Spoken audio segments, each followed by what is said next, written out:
से ससुरा गेल जान, सुन लागे मकान। नैहरा से ससुरा गेल जान, सुन लागे मकान। रहिए हम ओकर दीवाना, सब टूटल अरमान। नैहरा से ससुरा गेल जान, सुन लागे मकान।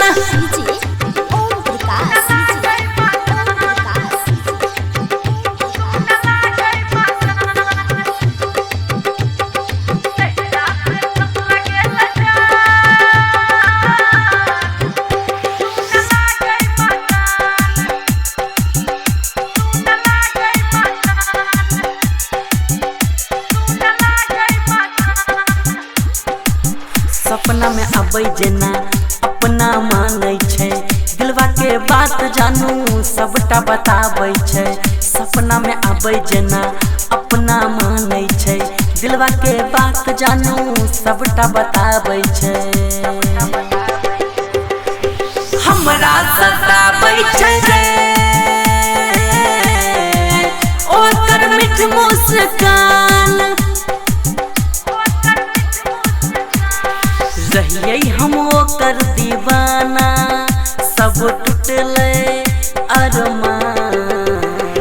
नैहरा से ससुरा गेल जान, सुन लागे मकान।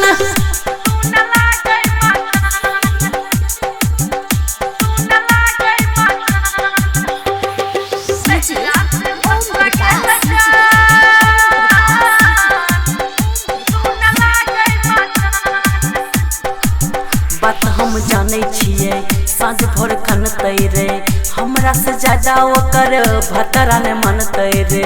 बात हम जाने छिए साँझ भोर खनतै रे, हमरा से ज्यादा ओकर भतरा ने मनतै रे।